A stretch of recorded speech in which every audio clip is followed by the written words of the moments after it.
In Boko, the heart of Benue, where yam festivals are sweeter than honey and the rivers dance like girls in new wrappers, there lived a woman called Dosso, which in Tiv means the heart is good. But in her early days, Dosso's life was not as gentle as her name. She grew up in a mud hut with a roof that leaked when the rain cried too hard. Her mother, Mommy Do, sold firewood at the village market. Her father had passed a few years ago, so Do was alone with her mom. She fetched water, fetched firewood, kept the house clean, and sometimes sold akara after school. Do was the kind of girl who didn't cry when her slippers tore. She just tied it with twine and kept walking. Life taught her quickly that if you waited for things to be easy, you would wait until your bones turned to dust. By the time she was 20, Dosso had saved enough to start a small food stall by the roadside in Boko village. She sold jollof rice, so smoky and sweet. In no time, it became the villagers' favorite. Little by little, she started making huge sales. Things started getting better for her and her mother. Dosso was not the kind of woman who laughed loudly or talked too much. But when she spoke, her words stuck like dry eba on the roof of your mouth. She was sharp and opinionated. There was no room for poverty in her life again, as she vowed that none of her kids will suffer like she did. Any child I bring into this world will never carry firewood on their back or smell suffering. That is a promise she would always remind herself. Do met Loliem, a man who later became her husband, in the season when the earth was soft and the rains were beginning to overstay their welcome. Her restaurant had suffered in silence all through the downpour. But the final blow came one night when the back wall fell. By morning, the place looked like a broken promise. Loliem walked into the shop that morning, hungry for some delicacy from Do's restaurant. He wanted to fill his belly before diving into the day's work. As he was about to settle down and place his order, he saw Do standing by the fallen wall, staring at it. Her hands rested on her waist in disappointment and sadness. Loliem stood up and went to examine what the problem was exactly. He was the kind of man who did not talk too much. His work did the talking instead. He was a mason, but not the kind that just laid blocks. He simply knew how to make a house feel like a home. The people of Boko said that if Loliem built it, even termites would walk around it with respect. He always came to eat in Do's restaurant and never fails to compliment her cooking after eating. He was a steady customer who secretly admired Do for her resilience and hard work. So that day, he was quick to notice Do's countenance and thought it nice to help out. So he went to take a closer look at the wall, not saying a word to Do. Then he began to examine it. His fingers moved slowly, as though they were searching for a truth buried in cement. "You used red earth here," he said, not really expecting an answer. Do simply looked at him without speaking. "It doesn't hold well when the rains are heavy," he added. "I'll fix it," he concluded, going back to eat his food. Do was amazed, but wanted to ask him how much. And then something told her he had already made up his mind to do the job, and that she would have no other option but to pay him whatever he charged. Over the next 3 days, he worked without force. He came early, left late, and did not waste words. When the wall stood again, it stood stronger than before. Do was very happy. That was the first time she looked at him with more than curiosity. She took his quietness as calm strength. Loliam, on his own part, began to visit more often than he usually did. He said little, but when he spoke, his words had weight. And soon enough, something began to grow between them. First, it was respect for each other. Then love grew along with it. They had been seeing each other for almost a year when Luluem spoke about marriage. It was one quiet evening.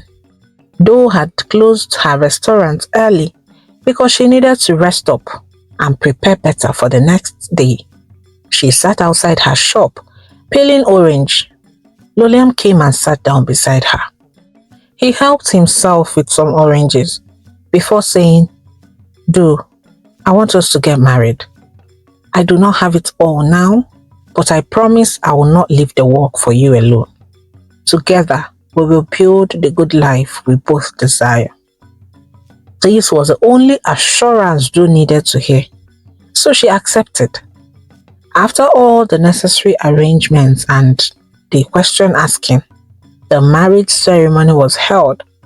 It was not loud at all, but it held meaning for both families. Doe moved in with Loliam, and that was how their lives together began. After marriage, Madame Doe had a discussion with her husband one evening as they were having dinner under the mango tree in their compound. "My husband," she began, "please, I would like for us to wait for at least 2 years before bringing a child into this world," she said softly. Loliam looked at her for a while before asking what her reasons were. It's just that I don't want any setback at this point in my business. I want to use these 2 years to grow my business and expand as much as I can, so that by the time children start coming, I would have enough time to take care of them, and they would never have to suffer lack," she answered. Loliam nodded in agreement. He understood how important it was to not bring in children into this world to suffer. So they both agreed to wait. Within these next 2 years, Doe focused on her work immensely. She bought supplies in bulk, hired 2 young girls from the village so that there would be more output of work. Soon, she saved up enough to buy a plot of land near a major road, just close to the park. She paid Loliam to help her build a proper structure with a zinc roof, a cement floor, and extra tables and chairs. Her restaurant, Madame Doe's Kitchen, became even more popular. The business grew very quickly, and before the 2 years elapsed, Madame Doe was a millionaire. She had put many things in place in preparation for her children. Her business could run smoothly without her being present always, and this was a dream come true. When the couple were finally ready, they tried for extra 6 months for a baby.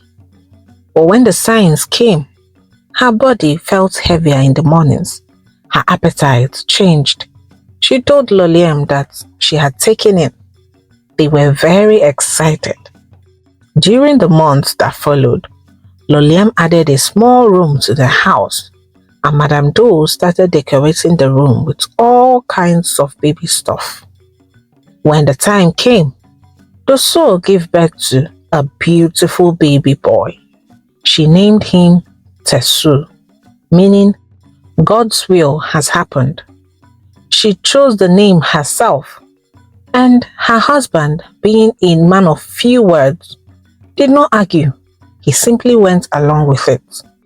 Growing up, Tessu was a strong baby. He cried loudly, fed well, and filled the compound with life. Tessu kept him close. She didn't like others carrying him for too long, not even her own mother. She wrapped the baby in thick clothes, even when the sun was high. She refused to let him crawl on the bare floor. She boiled his water 2 times before using it. She did not want any stories of rashes or infections. Her care was full and watchful. "Are you not doing too much, my dear?" Loliam asked Do quietly one evening. Do replied sharply, "Ha, no, I'm not even doing enough. Anything for my child, oh, I beg." Loliam kept quiet. All he did from then was to look at them with quiet concern, as though he could already see what she could not. Tessu grew up surrounded by plenty. His mother gave him everything he ever wished for. If he pointed at something, she found a way to bring it home. She never let him cry, as she always gave in to his tantrums and needs. She believed that suffering had hardened her, and she would not let it touch her son. She often said, "I carried firewood on my head. My son will carry books and not burdens." Loliam spoke with calmness as usual. "You are over-pampering this boy, my dear. We have to let him understand the word no. The world is harsh enough, and will not let him always get what he wants." He's just a child," Doe replied defensively. "He is growing up fast, my dear, and fast things break if they are not guided." "I have said my piece, Loliam said before leaving the room. With time, he spoke less, not because he had nothing to say, but because every attempt was met with resistance. "Do you think I don't know what I'm doing?" Doe would usually say, "This child is my heart. I won't raise him with fear like your people did." Sometimes, Doe even went to the extent of calling her husband old-fashioned. Other times, she just shunned him plainly. However, children being children, they learn very fast. And Tessu was not left out. He noticed the disagreement between his parents at an early stage. He learned his mother will always bend, and that his father's firmness could be ignored with enough noise. So, he always took advantage of these facts. By the time Tessu turned 10, he had no chores. He didn't sweep, he didn't fetch water, he didn't carry anything heavier than his own school bag. And whenever he didn't write his homework, didn't pass his exams, or spoke carelessly to elders, Tessu defended him like a soldier on duty. So, Tessu became the rebel child. It was not sudden. It came slowly, in small ways.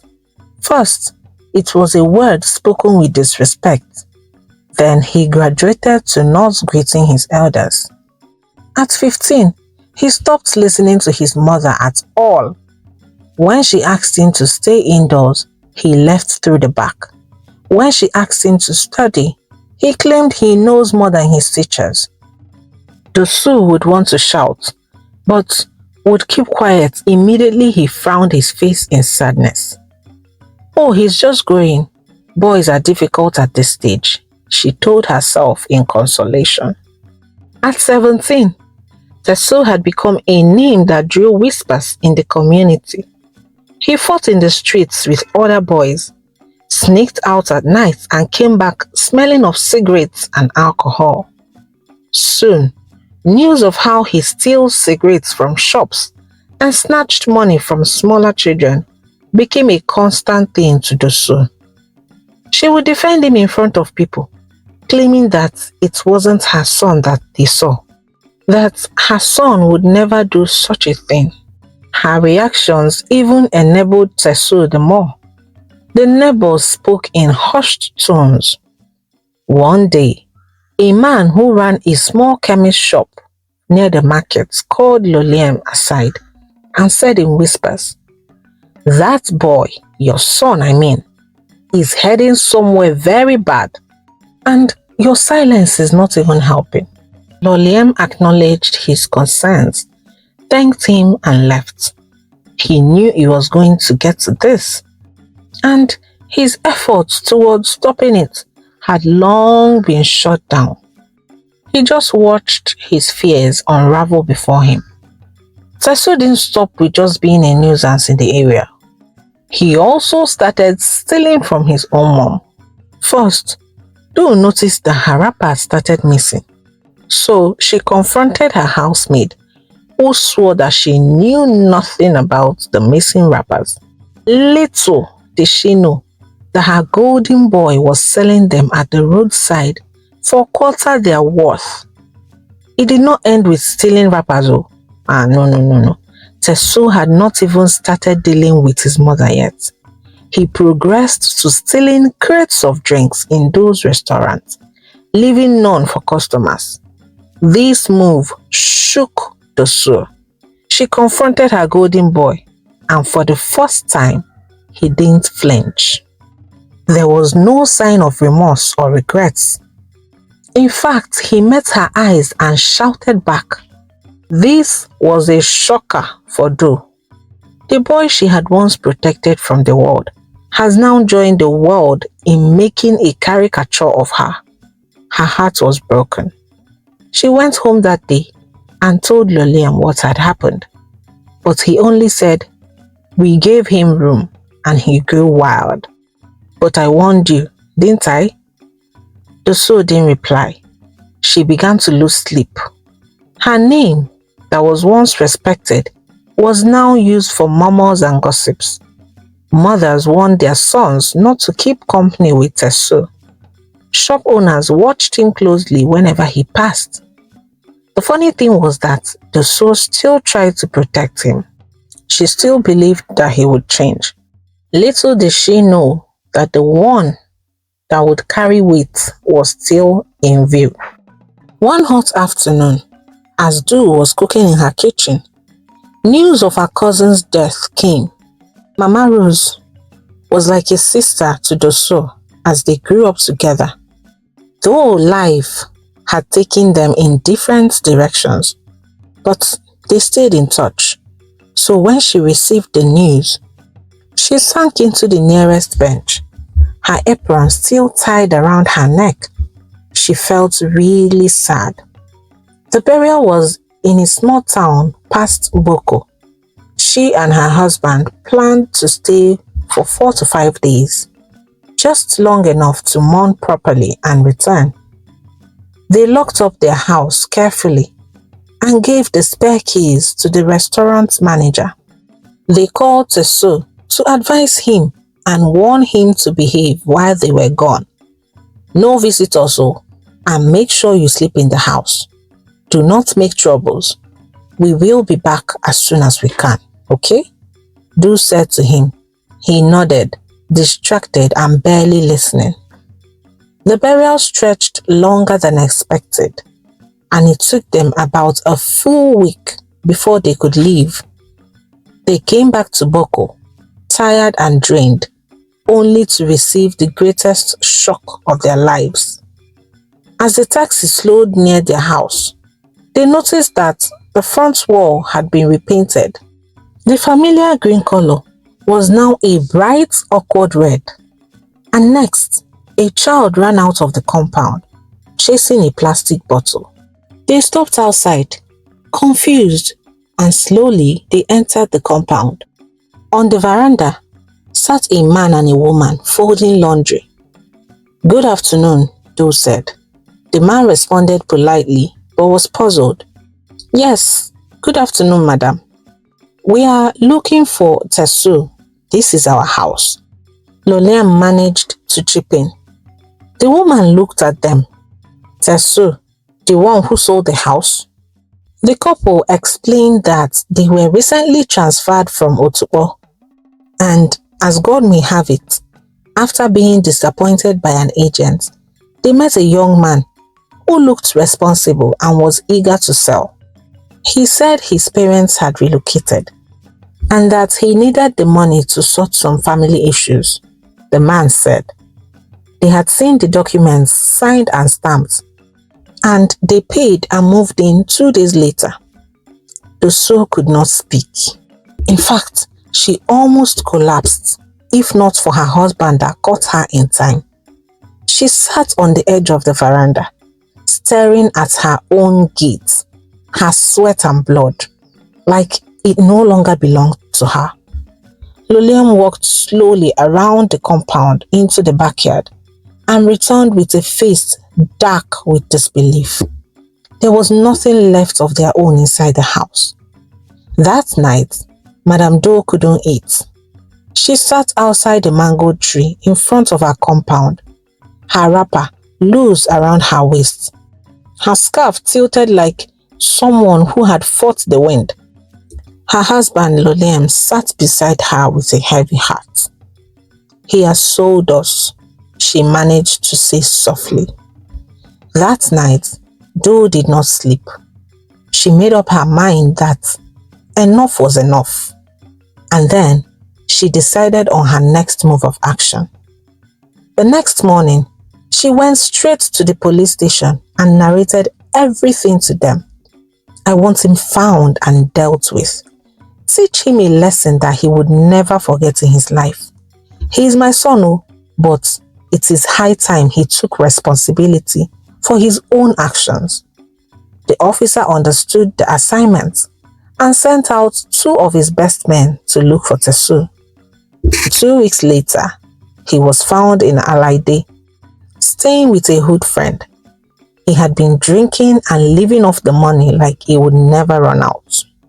When the police picked him up, he didn't fight or cry. He only asked, "Did my mother send you?" At the station, Dosso came to see him. She wore a plain wrapper, her headscarf tied roughly. She looked older, years older than when he last saw her. She was super stressed. They sat across the metal table in silence until she finally spoke. "You sold the roof over our heads."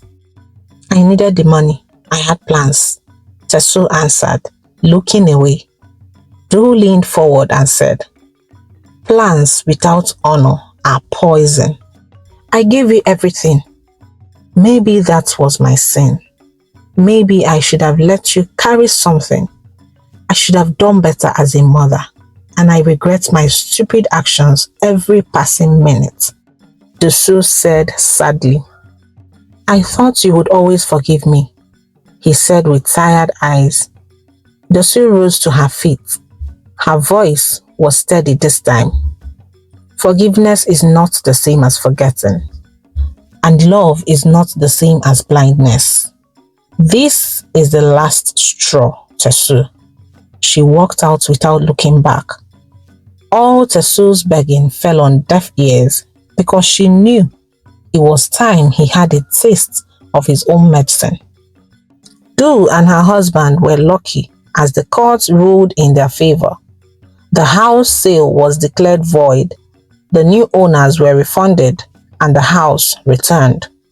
But yet, home no longer felt like home. The gap lingered.